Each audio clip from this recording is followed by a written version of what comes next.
All right, folks, let's get started. So today is about the review for the test. Remember, it's Chapter 4 and Chapter 5 of the book. Okay. Chapter 4 is basically just looking at some circuits where we're writing everything and solving the differential equation form. So remembering that y of t equals a plus b e to the minus t over tau. So let me write that in. So the big focus is Chapter 4, which is y of t is equal to sum a plus b e to the minus t over tau. This is only for a first order circuit. First order just means one charging or energy storing device.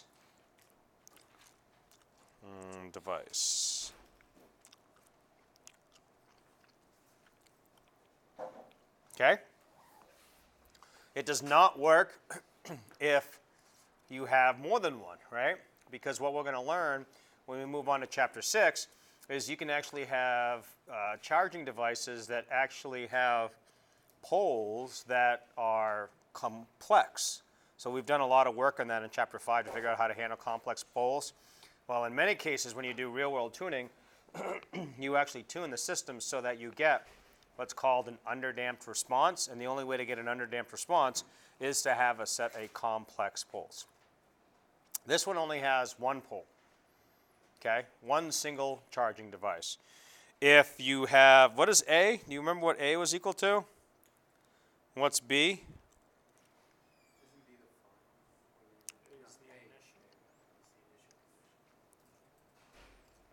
What is it?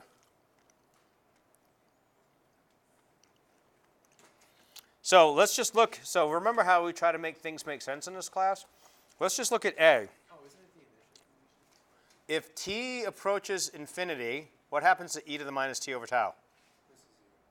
So the only thing you're left with is y of infinity equals a. So a equals y of infinity, right? Make sense? You can just do it intuitively and say that that's the case. B, right? You know you have an initial condition. But this equation here, if we're not careful, it's going to screw us up, isn't it? Because we would say B is going to be equal to our initial condition, but if we plug in t equals 0 here, what do we end up with? Y final plus B, right, which is y initial. So B has to be y initial minus y final, right? So that when you plug it into your y of t, you have y of infinity plus y of 0 minus y of infinity e to the minus t over tau. Why do we write it generically? Because y can either be a current or a voltage, right? It just depends on what you're looking for. Tau is either going to be an RC time constant or an L over R time constant. That's something you probably were exposed to in many different cases, right? In 111 or ELT01 or whatever class you took back in the day for your circuit analysis, you probably would have seen how you would look at charging and discharging, and you would go here. The thing that they might not have done a very good job is this is our Thevenin, right? So if you have a complex circuit with a bunch of resistors,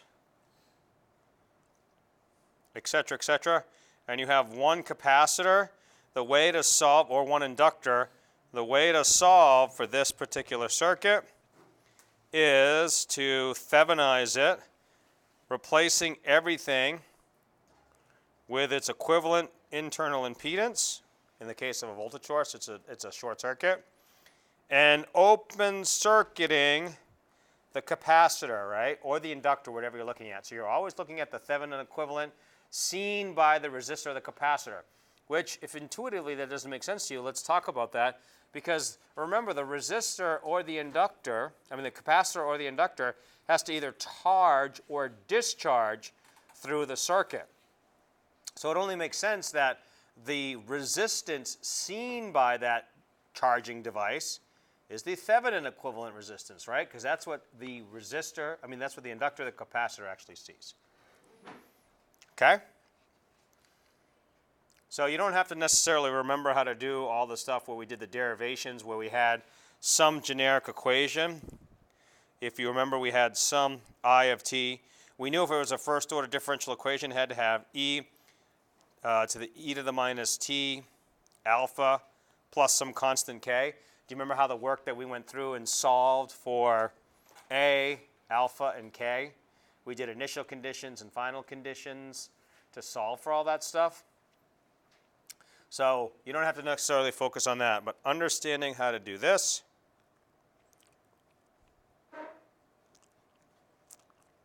will help you out. Okay?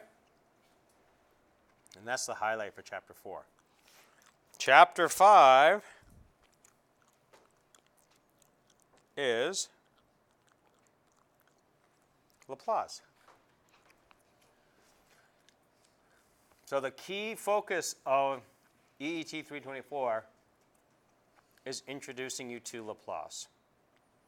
Introducing you to a tool that you can solve or use to solve some of your systems.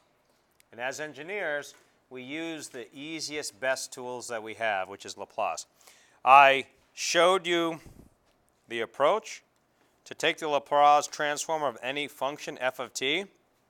That's going to be equal to the integral from 0 to infinity f of t e to the minus st dt. This is a unilateral because our integration limit starts at 0 and goes to infinity. So some smart people did everything on this side and this side and did all the work to go and convert the time domain equations to the Laplace domain. So once you get comfortable with how to do the derivations to go from the time to Laplace, then you can just use the table. So on this test, you're going to have to show how to derive some of the functions, right? How to actually process some of those functions. But anytime you are given an f of s, you are perfectly fine, and actually I would encourage you to go back into the time domain using the tables you have here. And all the tables are basically making all the variables look the same, the a's, the s's, the omegas, just making them look the same. That's the key thing. All right? One thing I will add, f1 of s times f2 of s does not equal f1 of t times f2 of t.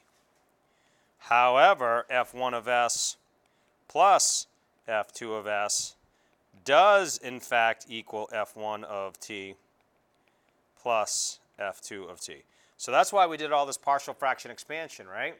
We have an equation of some sort, or a fraction that contains a bunch of variables, that is in this form here. We can't go to our f1, f2 multiplication because the Laplace tables don't work that way.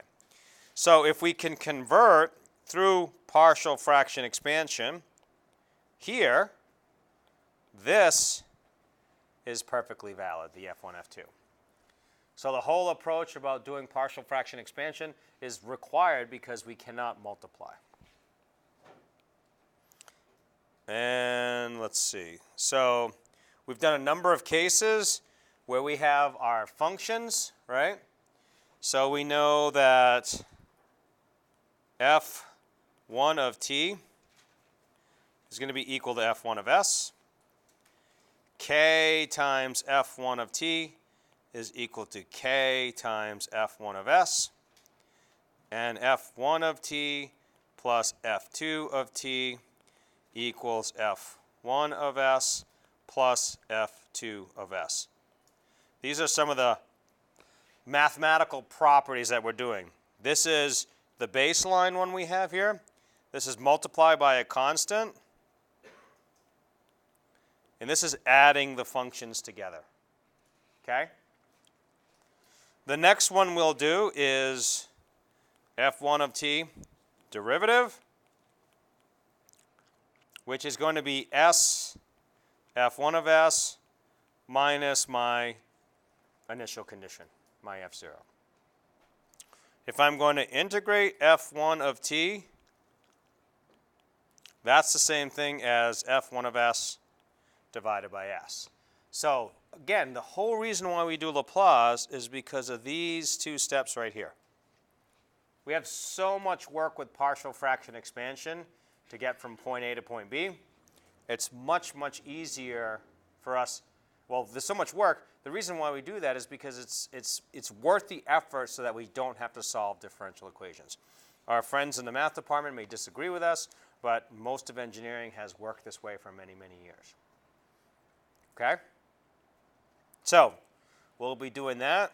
Remember when we do partial fraction expansion, the key for partial fraction expansion is we're going to take some function, some f1 of s, and we're going to convert it to s plus pole 1 plus b over s plus pole 2, and on and on and on and on and on, right? We're going to solve for a by multiplying f1 of s by the pole that is under, right? So whatever is in the denominator under a, we're going to multiply both sides by s plus that pole number, and then evaluate at s equals the negative of the pole. When we do that, all we're left with is a. And that's essentially going to be the same approach for b, right? Or c or d, whatever. If you have an f of s1 function that has some function in here, let's see, let me do this really quickly. Some function like that, first thing you need to do is the quadratic equation. So, whoops, negative b plus or minus the square root of b squared minus 4ac all over 2a. Did I do that right? Let's see. This is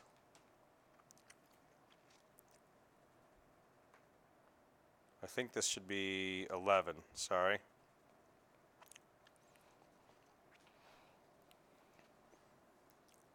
When I do that, I have negative 4 plus or minus the square root of 16 minus 44, or 45.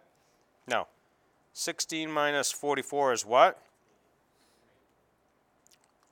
Why is this not working correctly? Hold on, I'm trying to...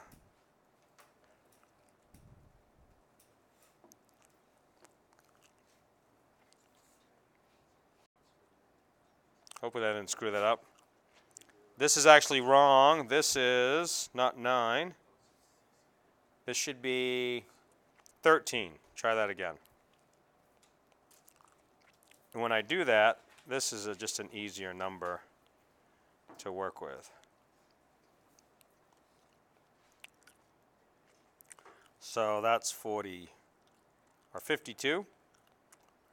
So this becomes the square root of negative 36 over 2, which is equal to negative 2 plus or minus j3, right? So that means that's going to have s plus 2 quantity squared plus 3 squared.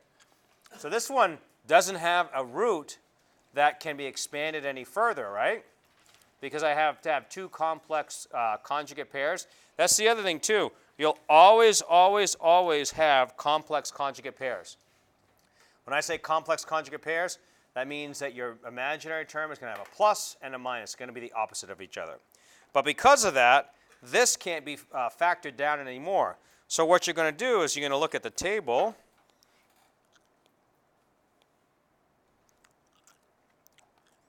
And let me erase some of this stuff up here. Table is in the FE manual.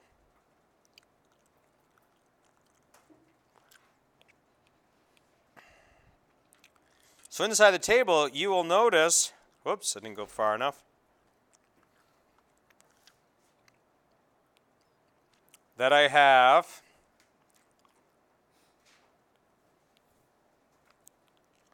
these two, e to the alpha t sine of omega t, or e to the alpha t cosine of omega t.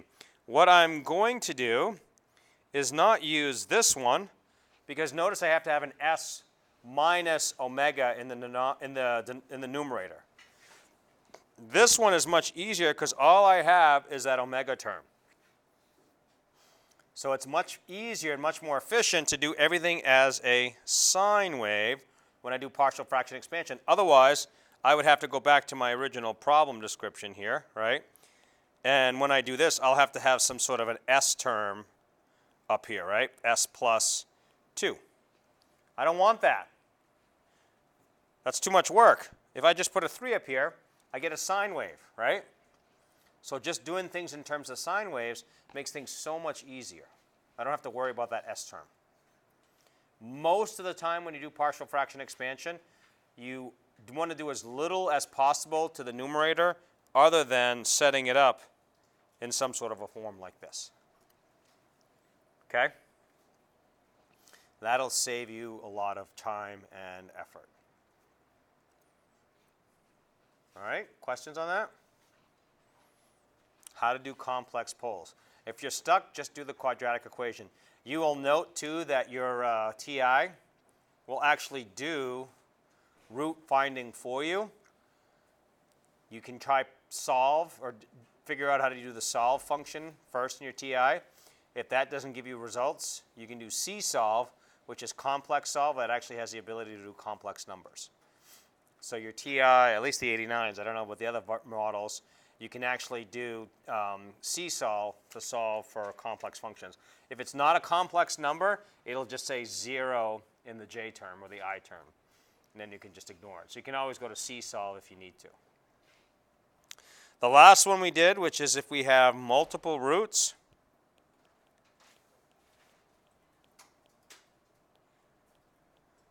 right? That's going to be equal to A over S plus P1 plus B over S plus P2 to the n plus C over S plus P2 to the n minus 1 all the way down. When you're going to solve this type of problem, it's much easier, right? You write it all out, but to solve for C, you're going to have your original f of s function, multiply it by s plus p2 to the n, and evaluate at s equals p2. To solve for d, again, multiply by s plus p2 to the n, evaluate at our function p2, but we're going to go ahead and take the derivative of that entire function to go ahead and make it easier. So if you have repeating roots, real roots at a location, the easiest way to solve that is just to take the derivative. And when you do that, this approach of, step 1, write out, or, let's do this generically. So step 1, find the roots, right? So if you have a function that you have to do, you have to convert back to the time domain. So convert f of s to f of t. Find the roots. And I'll put a little a under here. Use QE if necessary. Quadratic equation. Once you have that,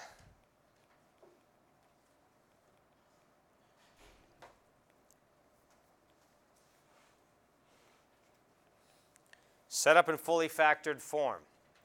So that means A over S plus P1 plus B over S plus P2 plus C at an angle of theta if the roots are complex over S plus, we'll call it alpha 3 squared plus omega squared. And then if you have repeating roots, on and on and on, right? Solve for your coefficient.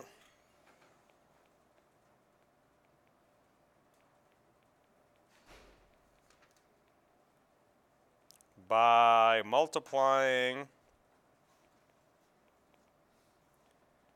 both sides with what's under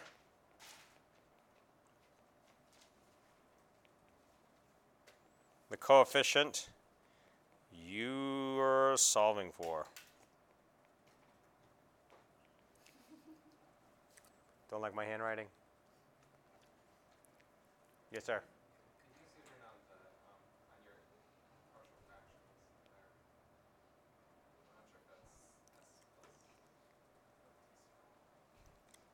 Right here?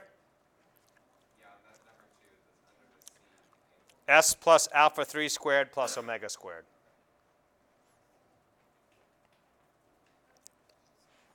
Your next step, which is step 4, solve for your coefficients. That was, you're not quite done step 4, so maybe we'll call it 3A or 3B.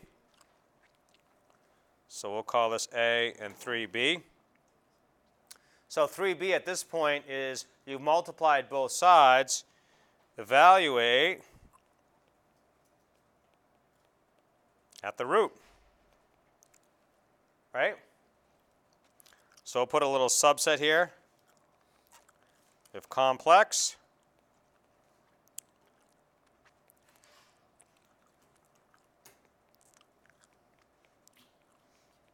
going to make sure and evaluate at the positive J root.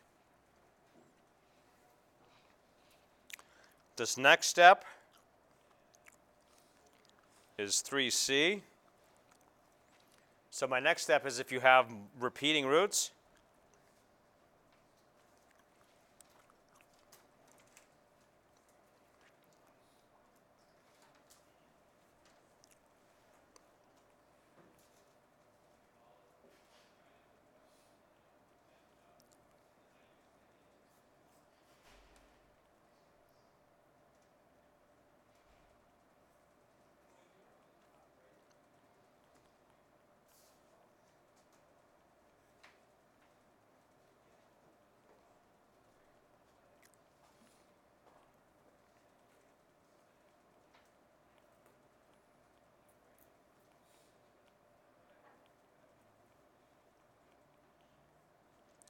so if you have your repeating roots, basically what we're saying here is make sure you multiply both sides by whatever the highest root is, S plus whatever the pole is to the n power, then take the derivative as necessary. First derivative, second derivative, third derivative, to start knocking out some of those coefficients that you don't want to kind of simplify your work. Now you're on to step 4, which is write f of s in a form that matches the tables, right?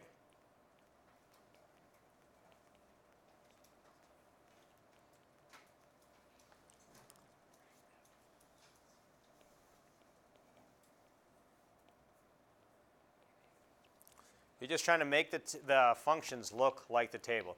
So you might need to do some massaging to get omega in the right spot or alpha in the right spot. But if you just massage it and you just look at what you're trying to get and what you have, you just need to start equating terms. Do I have alpha? Do I have omega? Do I have tau? On and on and on and on. So knowing how to do those tables really well will be helpful. The one last thing that I will say, which will be helpful possibly to you, is remember m e to the j theta is equal to m cosine of theta plus j sine theta, right? And as long as we're in the right-hand quadrant, the cosine of theta is equal to the negative the positive, it's equal to the negative, I'll say it correctly, and the sine of theta is equal to the negative sine of negative theta. Well, that may be helpful for you. That's our Euler's identity added on with some of the dimensions and locations.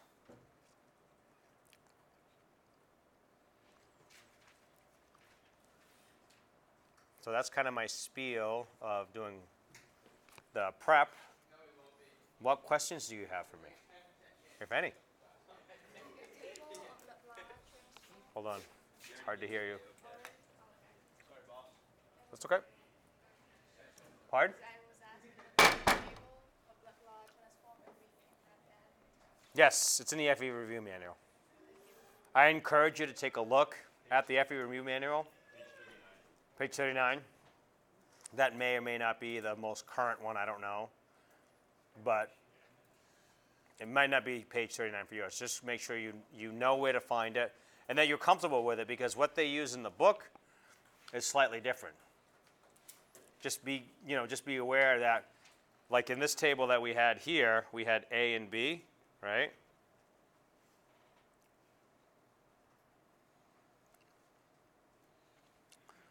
But A may not be A. A may be omega. I kind of like omega a little bit better because that does tell you it's a radian frequency, but it's just a variable name, right?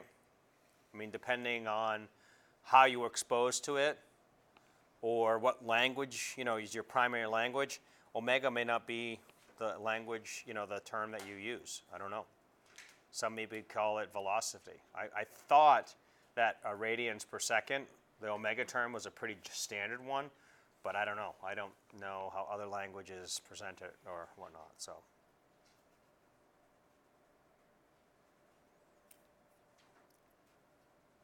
because I'm sure if you've learned other languages, I'm sure you've gone all the way up to learning what a radians per second is written in your language, right? Because that's something you're going to have in general conversation at a party, right? I'm going to regale people with your brilliance of omega.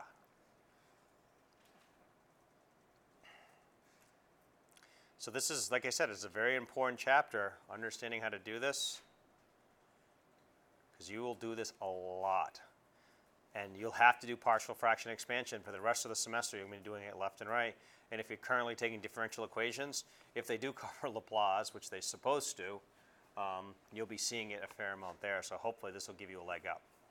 You are not required to use the approach if you're going to use this complex. So if you do have complex roots and you are not a fan of the approach I showed you, okay, where you have an A at an angle of theta, another option is to say it's AS plus B over S plus alpha squared plus omega squared, right? You may have learned that back in your algebra days. That is another perfectly fine option to do it. Just make sure that that's, it's clear that I can follow what you're doing for your work. Otherwise, it's more difficult. I like just doing this angle, magnitude and angle. I just think it's more efficient, and we're always following the same process, right? So what that it's a complex number? You're still multiplying both sides by whatever's under the coefficient and then evaluating at the root. It just happens to be the positive root, but so what? It's still the same thing. Okay? Other questions? It's kind of unfortunate that the test is not off for another week, right? So how many people have actually started studying for it? Oh, a couple? A few? So I would imagine you haven't had a chance to do a lot of applause. Any questions on the homework problems? You think you got the homework problems right? Would that be helpful to go over the homework problem, or would you rather wait until tomorrow? Wait till tomorrow? Okay. Yeah, you'll have to do two separate quadratic equations. I'll give you a hint on that. So break them up into two separate quadratic equations, and that's how you would solve that.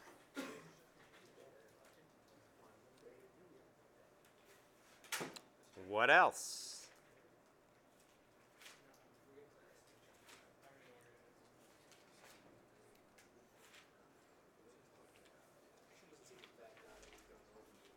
Pardon? Yeah, so it does seem a little intimidating at first because you see a lot of algebra, but it's just a very repetitive process. And once you've done the process, I don't know, however many times you need to feel comfortable, it's the same thing over and over and over again. So follow that process, right? Step one, figure out what the actual roots are. Quadratic equation, quadratic equation, quadratic equation, or use your calculator, either one. And then step two, right? Expand it all the way out so that you're down all the way to the base roots. And step three, figure out which method you're going to do, right? If you got to do complex roots, you multiply both sides what's under the complex root. If it's not a complex root, you multiply both sides by whatever is under that coefficient you're solving for. If it's repeating roots, you multiply by whatever is under that coefficient, as long as it's the highest order highest order root there. Then your next step is you either evaluate at the pole or the root that makes that go to 0, or take the derivative or the derivative as many times as necessary to get rid of all the coefficients you don't want. And then plug and chug, right? Evaluate at that specific root. Once you've got that, your step 4 is to try to match whatever your partial fraction expanded function is. Try to make it match to whatever the table looks like. If the table looks like a certain way, you're good to go. If it doesn't, then you need to do a little bit of algebra. But at that point, once you're down in partial fraction expanded form, you can just look individually, right? So you could have a crazy f1 of s equal to some s plus p1 plus s plus p2, and on and on and on. I can look individually at this one, s plus p1 here, and I can look inside this table and just do what I need to just to focus specifically on that s plus p1. Because if I have to multiply it by a coefficient, as long as I divide, it's no problem. And as long as this is out front, this is just multiplying by a constant. I'm actually not multiplying it out in the denominator. So if I need to have p1 up here, but I have a, right? I just divide by p1 and I put p1 up there and it's multiplying by 1. It's the same thing. So you're doing a little bit of algebra. There was one example too where if you had a form that was complex, we had let's just say 5s plus 4 over s plus 2 squared plus, 3 squared. In this case, you can't do partial fraction expansion, right? But if you look at the table, one of them has an s plus alpha, right?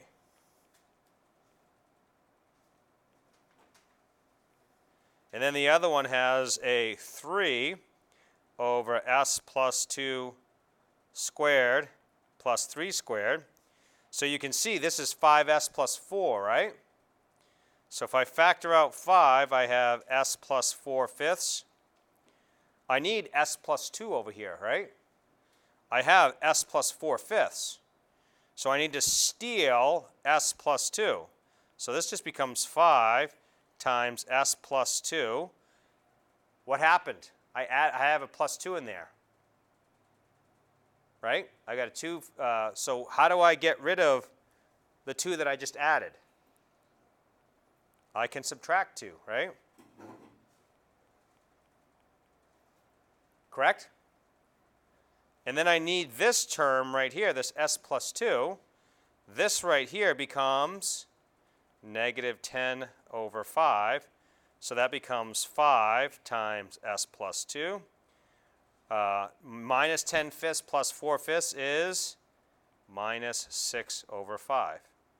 So now I see that I've got my 5 times s plus 2 there. This is 5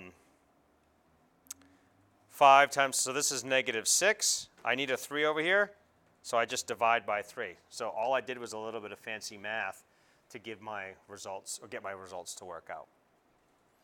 So I didn't actually do partial fraction expansion here. I just did algebra or math to make the table look like it. So that would probably be the most complicated, way of having an individual function resemble that's what's in the table. All other ones should be pretty straightforward. Okay? Other questions?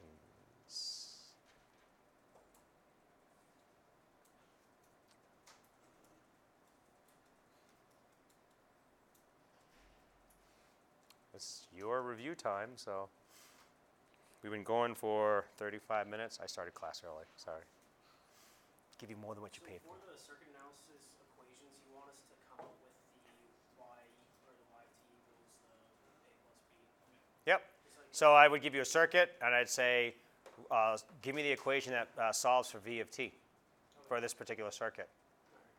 I will tell you that there is a couple there are questions on there that I ask you to find something or do something that may or may not be achievable.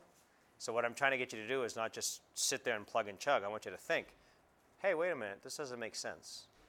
Okay, this is not going to happen, or it is going to happen. So sort of reflect on it, looking at your circuit, saying, all right, this is viable or this is not viable. Okay? Because when you get out in industry, people will ask you, hey, can you go jump off a bridge? They'll ask you to do something really stupid and inane and doesn't make any sense. And you have to be able to say, no, I'm not going to do that, and here's why. Especially when you get to be interns. When you're interns, somebody's going to say, well, back in the day, I was young. I'm old enough or young enough. 1992, I interned, and they asked me to do a lot of fairly dangerous stuff before. They would never let me do it now. Like one of the things I had to do was, they said, go inside this condenser and go inspect pipes. So this condenser was the size of this room, and I had to crawl around in there. No safety harness, nothing. Just crawl inside. It's something that's bigger than this room. Go down to a level and go inside this pipe that was probably 36 inches in diameter and clean out a filter that had some metal stuff trapped in it. Okay. Probably wouldn't do that today. Pardon? No one ever listens to OSHA anyway. Exactly. Yeah, this is OSHA was around, but things were different. I worked with this one guy who was very interesting. He told me a story of somebody he knew who could test to see if a system at 480 volts was live. He touched it. He had enough skin resistance that he could feel it, but it wouldn't, or maybe his nerves were fried in his fingers, who knows. But he actually would touch it to see if it was live. And I made the comment, and I got looked at stupidly. Why didn't he just use a multimeter to check if it's live? Why would he do that? He could just use his fingers. Well, what if it was 4160? Would he still have fingers? Probably not. So, anyway. But that's the type of stuff that I want you to think about, because that's really helped serve me well in my career, which is, you always got to ask yourself, what am I doing? Why am I doing this? Does this make sense? Is there a better way to do things? Is there a more efficient way? That's how you keep yourself gainfully employed. And so again, that's what the focus of the class is. Yes, sir? Would we be able to derive an equation from a circuit in the practice problem? Derive an equation? Sure. Let me give myself a little bit of room. Whoops. So we're going to start with our equation. Y of t is equal to y of, what is it again? Yeah.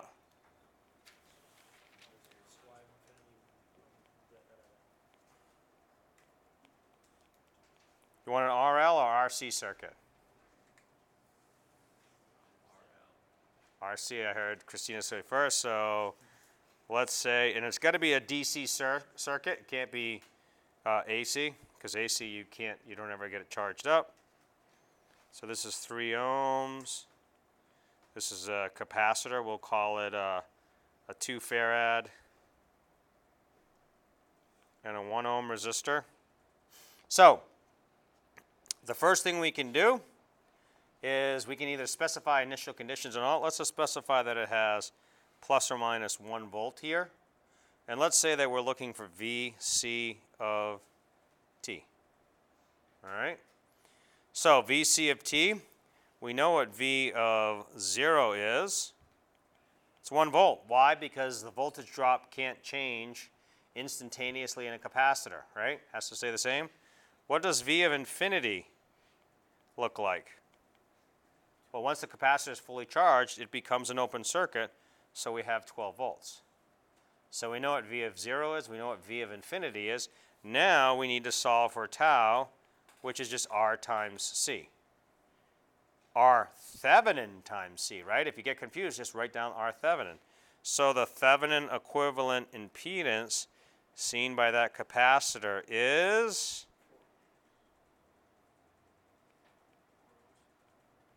if you don't like the way the circuit looks this way, right, you can redraw it to something that looks out. So out of one terminal, I go to a 3 ohm resistor. Out of the other terminal, I go to a 1 ohm resistor, and those are connected to the same location. So R Thevenin is going to be equal to 4 ohms. So R Thevenin is R times C, 4 times 2, which is 8 seconds. So my VC of t is going to be equal to V of infinity, 12, plus 1 minus 12, e to the minus t over 8 seconds. Always can check your work to see if you're right or wrong. What does VC of 0 equal? 12 times 1, or plus 1 minus 12 e to the minus 0 over 8, which is equal to 12 plus 1 minus 12 multiplied by 1, right? Because e to the 0 is 1. That's equal to 1 volt, which checks out here. And VC of infinity is going to be equal to 12 times 1 minus, or plus 1 minus 12, e to the minus infinity over 8, which is equal to 12 plus 1 minus 12 to the 0, which is equal to 12 volts. So that checks out. So you can always run through and check yourself, see if you got the right answer. You can do that for voltage, current. I mean, if you did it for current, you just have to figure out your initial conditions. So you'd have to have some way of knowing what was the current flowing, you know, just before the switch transitioned. Actually, you care about it just after. So you might have to draw another circuit that shows that, you know, before and after transition. But if you're not known otherwise, you can just assume that the capacitor had no current flow. If there's no other source of current for this, then you're just going to assume it's 0. So that's the process. Anything else? Yes, sir. Can we go over an example of like a initial condition, like a switch before it switches, after it switches? Sure. So let's see. I've got a, let's stick with 12 volts. And let's put our switch right here. And let's put a 5 volt source here. And this it switches positions at t equals 0. So we'll go from a higher voltage source to a lower voltage source. So let's say that's 1 ohm. This capacitor doesn't matter, but we'll call it 2 farad. And let's put a 3 ohm resistor here. So we need to figure out all our conditions, which means we need to know VC of 0 minus, actually let's do it slightly differently. Let's start out with the t equals 0 minus. So in t equals 0, question? Do we have an inductor in there? Instead of a capacitor? Or both? Sure.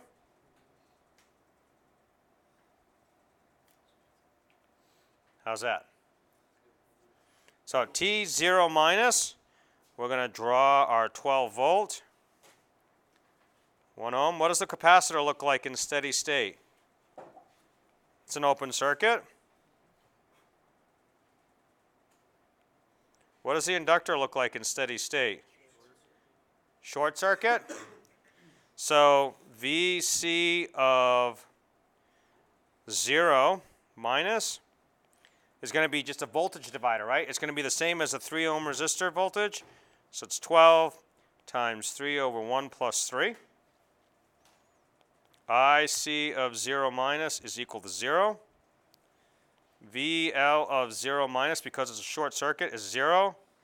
And IL of 0 minus, actually, I was incorrect. Sorry about that. What is the voltage drop across the capacitor? We've shorted out the 3 ohm resistor, so that is equal to 0, right? Right? This is shorting out that 3 ohm resistor. So it's 0. So IL is going to be 12 divided by 1, which is equal to 12 amps. That is equal to T of 0 minus. See that?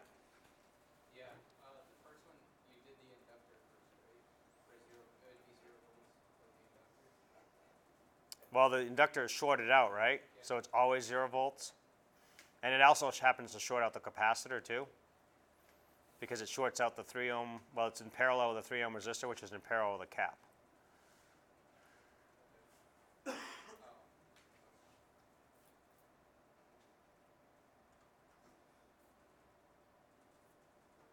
Want to do the T0 plus, or want to think about this one for a few minutes? Okay. T equals 0 plus. Now we're on the 5 volt source. Now we're going to replace the capacitor by a short circuit, right? Because the only way to get that to represent 0 volts is to put a short circuit. You could put a 0 volt power supply, but a short circuit's the same thing. This is 3, and then this is 12 amps in this direction. So VC of 0 plus is the same thing as VC of 0 minus. It's a short here, right? Now the current through here, right, is going to be IC of 0 plus is going to be equal to 5 divided by 1 amp, because that's this current. But this current is also going in the opposite direction, right? Minus 12. So that equals negative 7 amps. Question? Isn't that 3 ohms is just supposed to be parallel with the inductor or the current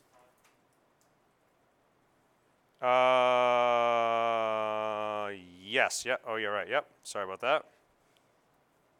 So this goes here. That makes it even easier. So all the 3 amp current now, or all the 12 amp current can just go through here. Or does it? Does that 3 ohm resistor do anything? It's shorted out, right? So it's still going to be subtracting here. It shorts out that resistor. So it actually doesn't change the current. So now we have VL of 0 plus. It's looking across the short circuit, right? That's 0 volts. And IL of 0 plus is going to be equal to 12 amps. So we have our T0 minus, T0 plus. We're ready to do T of infinity once you all tell me you're ready to do T of infinity.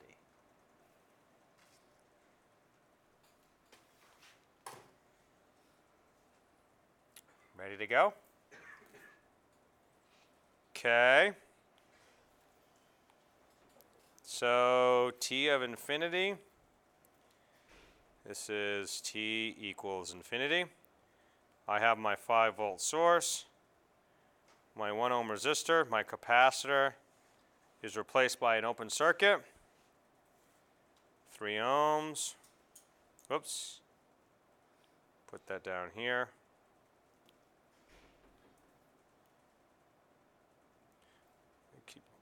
doing that, and then I show it incorrectly. And let me just clean it up this way.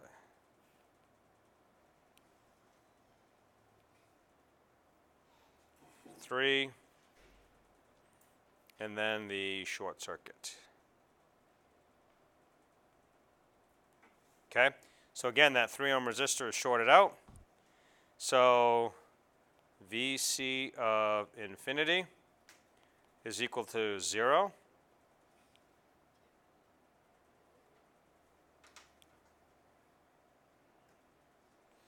IC of infinity is equal to 0. IC of infinity is equal to 5 divided by 1, which is 5 amps. And VL of infinity is equal to 0 volts.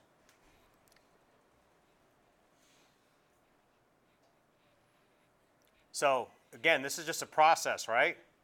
Step 1, solve for your T equals 0 minus. Solve for the currents and voltages that you need to. Write them down, right? And then start to look and see how can I make some simplifications in my circuit to solve for those. Replace capacitors with open circuits and inductors with short circuits, and then do your work. Then for the T equals 0 plus, replace those capacitors and inductors by whatever fixed value they had. So a capacitor is going to be replaced by a voltage source because the voltage just before is the same as the voltage just after. And a inductor, the current just before is the same as the current just after. So when you do those, you got that step 2.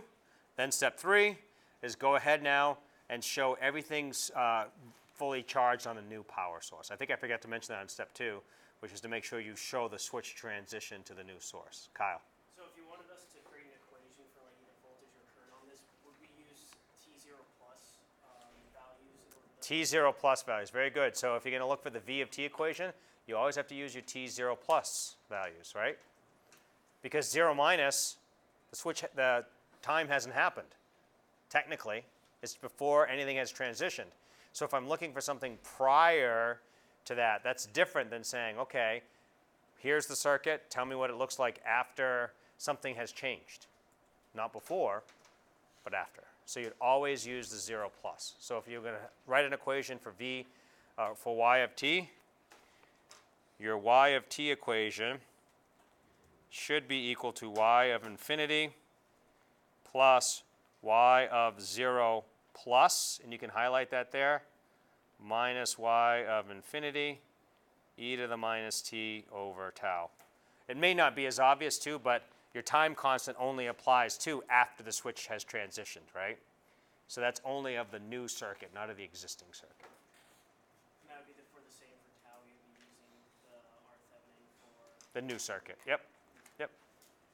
Good question.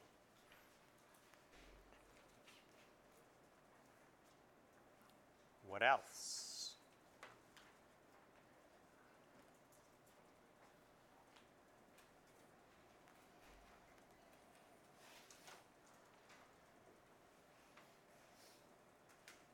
Yes, sir.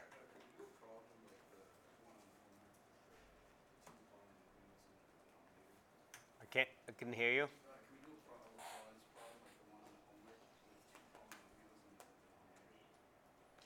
Sure.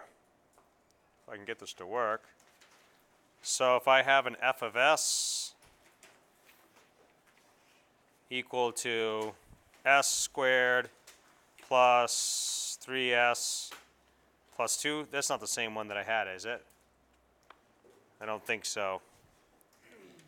Times, let's see, so before I had s squared plus 4s plus 13.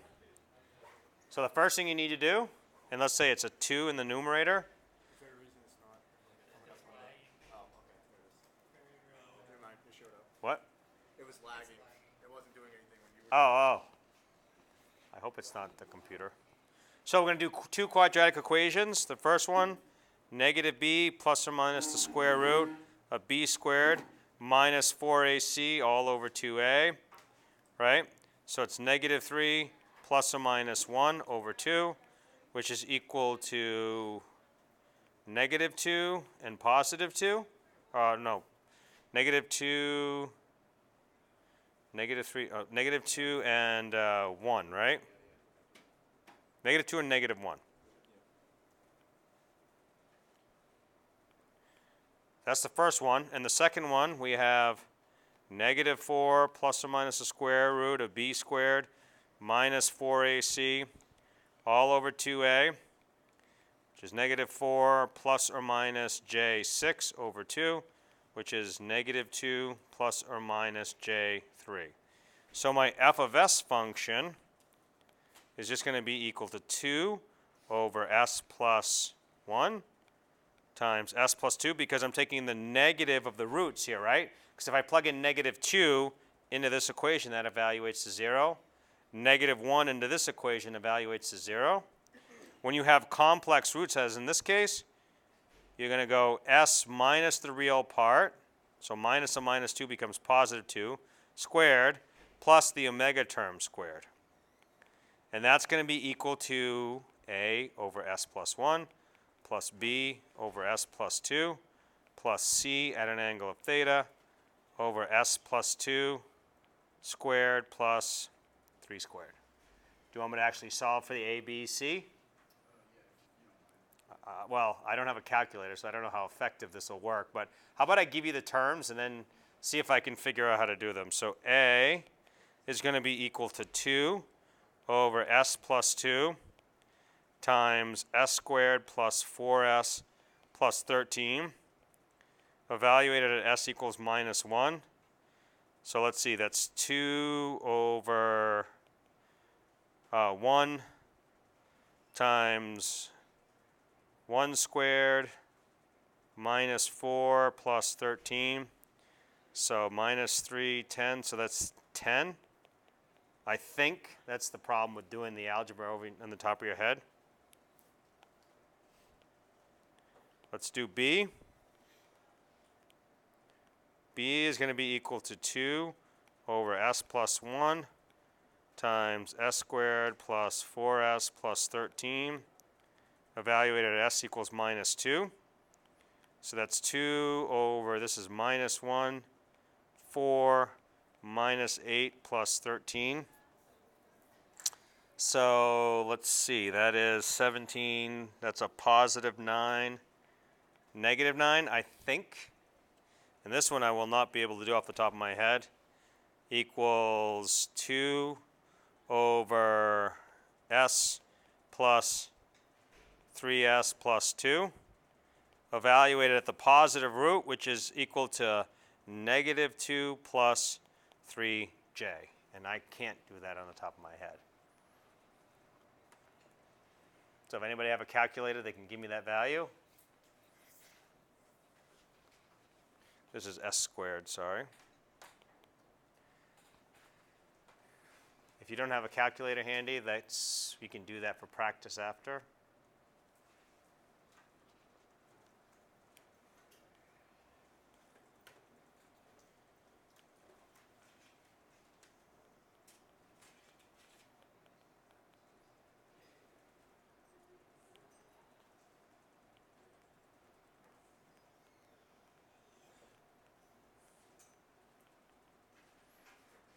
Anybody have it? If it's too difficult, that's okay. We can just write it generically. Let's do it so you can check. So what we'll do is we'll do c at an angle of theta over s plus 2 squared plus 3 squared. I need a 3 up here, so that means I need a 3 in the denominator, right? So my f of t, this looks like the table, 1/5 e to the minus alpha t, 2/9 because I'm multiplying by a constant, e to the minus alpha t, plus c over 3, e to the minus 2t, sine of 3t plus whatever angle theta you calculate. Yes, sir. Your ABC values are all determined when you assume They're not at 0. You're multiplying them by 0. Okay. That's why when you evaluate at the root, you multiply both sides by whatever's on the coefficient, and then you evaluate the root. That makes it multiply by 0. So those terms go away.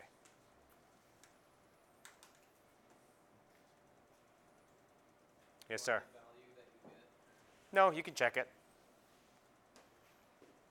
It puts you on the spot, and then, you know what I mean, if people want to check it. It's just c over 3 at an angle of theta. With that theta value that we get, do we have to minus that from 90? Nope. No, because the only reason we minus it by 90 is because we're using the sine term, but by evaluating at this positive root, it's good to go. You don't have to do anything. It's all good to go. Questions?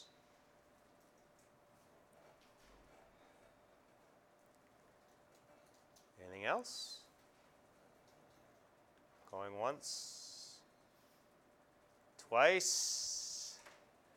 All right. I will see you tomorrow. Thank you very much. Oops.